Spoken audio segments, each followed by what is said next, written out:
Veto tem resenha de livro? Claro que tem.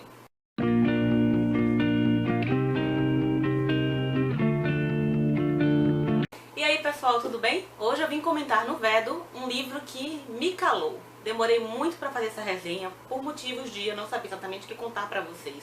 Não sabia como encontrar as melhores palavras para falar da minha experiência de leitura de O Sol é para Todos, da Harper Lee. Há muito tempo que eu queria ler esse livro, ele é um clássico da literatura mundial. Muita gente recomenda, muita gente diz que é incrível. É um daqueles livros que fazem parte da formação de leitor de muita gente, que mudam a vida de muita gente. E justamente por isso que eu ficava apavorada de ler e não ter essa mesma sensação impactante. Lembra quando eu falo de autores temidos e de livros temidos? É isso mais ou menos que eu quero dizer. São livros que têm uma representação tão forte na literatura que eu fico meio que com medo, que eu sei que é irracional, que eu sei que é extremamente bobo, mas eu fico com medo de não ter a mesma relação afetiva, impactante, emocional, que muitas pessoas tiveram. Não porque eu acho que eu tenho que ser igual a todo mundo, não é isso, mas porque eu fico pensando, e se eu estiver perdendo alguma coisa incrível naquela leitura e simplesmente não conseguir captar, não conseguir me conectar com aquela história. Felizmente não foi isso que aconteceu com O Sol é para Todos. Eu recebi em cortesia da editora Record. Tem essa capa maravilhosa, extremamente laranja, e é um laranja tão intenso quanto a história que está aqui dentro. Essa história conta a vida de uma família cujo patriarca é o Atticus ou Atticus Finch. Ele tem dois filhos, o Jeremy ou Jem e a Jean-Louise, que é a Scout, que é a menininha que narra a nossa história. Então só isso já me ganhou de cara, que é uma história narrada, uma história tão forte, narrada por uma criança, por uma menininha, que tem uma visão extremamente peculiar das coisas, da vida, do mundo, das pessoas e principalmente da relação entre as pessoas. Esse livro é de 1960, é um livro da Harper Lee, eu não sei nada da vida dessa mulher. Saiu agora, né, a publicação de um livro, Go Set a Watchman. Eu não vi nenhuma resenha. Foi vendido como uma continuação de O Sol é para Todos, mas eu não faço a menor questão de ler esse livro, pelo menos por muito tempo. Porque eu não quero que essa imagem, que essa relação que eu consegui estabelecer, tão afetiva com O Sol é para Todos, seja tocada, seja quebrada, tenha nenhuma fissura. Porque eu amei esse livro, eu realmente adorei, gostei muito desse livro. Mas não vou ficar só nessa repetição, nesse blá blá blá, eu vou justificar porque eu gostei tanto assim de O Sol é para Todos. Como eu disse, conta a história de uma família, a família do Atticus. Tem essas duas crianças, mas tem outros personagens também que gravitam em torno dessa família. Tanto outros familiares que vão aparecendo nessa história, como a tia, como o primo das crianças, quanto a empregada da casa, a Calpurnia, que é uma figura excepcional, quanto o Tom, que é um personagem que vai aparecer na segunda parte do livro e que vai trazer justamente as cenas de clímax. Por quê? Esse livro é dividido em duas partes. A primeira parte é que a gente vai conhecer, a Scout vai apresentar tanto a cidade em que eles vivem, que é Maycomb, no sul dos Estados Unidos, quanto vai apresentar a família dela e a vizinhança e a relação entre essas pessoas todas. Na segunda parte é que vai acontecer o ponto alto do livro, ou seja, um homem chamado Tom, ele é negro, é acusado de ter estuprado uma moça branca da cidade. E aí é que as coisas vão começar a ficar muito complicadas, porque toda a cidade fica contra esse homem, imediatamente acha que ele realmente estuprou essa moça, ninguém duvida da palavra dela, mas todos duvidam da palavra dele, da dignidade desse homem. E o Atticus Finch, que é o pai da Scout e do Jem, é advogado e é quem vai defender o Tom, ou pelo menos vai tentar defender o Tom.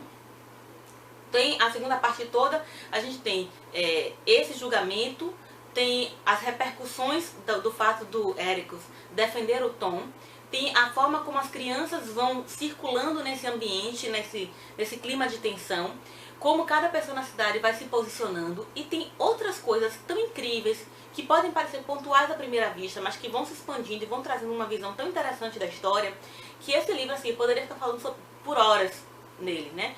Como eu pretendo fazer uma resenha bem curta, por dois motivos. Primeiro, porque é o Vedo, e segundo, porque minha indicação é leiam, porque só lendo vocês vão entender o que eu estou dizendo aqui de ter uma ligação afetiva com a história, né? Deixa eu ver o que mais, deixa eu ver o que eu posso traduzir para vocês o quão grande é essa obra. Fala da família, né? Os laços, os conflitos, as diferenças, como lidar com as diferenças. Ele fala de um pai que tem uma tarefa enorme, uma tarefa grandiosa, que é criar filhos, e isso é de uma responsabilidade incrível. As pessoas muitas vezes esquecem isso, assim, da tarefa complicada, complexa, que é criar uma outra pessoa, que é criar um outro ser humano. O que eu achei bacana daqui é que o Ericus não é um personagem, não é um super-herói. Ele é um homem comum que faz aquilo que precisa ser feito em determinado momento. Ele faz o que é certo. E isso eu acho de uma extrema ousadia. Eu sempre achei que fazer o que é certo é de uma extrema ousadia, porque a maioria, às vezes, parece que não faz. Né? Às vezes parece que você passa por bobo quando você quer seguir o certo, você passa por idiota, por otário, né? Você quer ser o certinho, politicamente correto. Tem uma série de termos pejorativos para designar uma pessoa que gosta de fazer aquilo que é o correto, que não vai prejudicar os demais, né? E que vai deixar a consciência dele tranquila na hora de dormir. É clichê isso da consciência tranquila, mas é tão verdadeiro e é tão importante, eu acho. Esse livro me lembrou muito o Santo Inquérito do Dias Gomes, porque o Ericus tem uma forma de pensar muito próxima do Noivo da Branca Dias.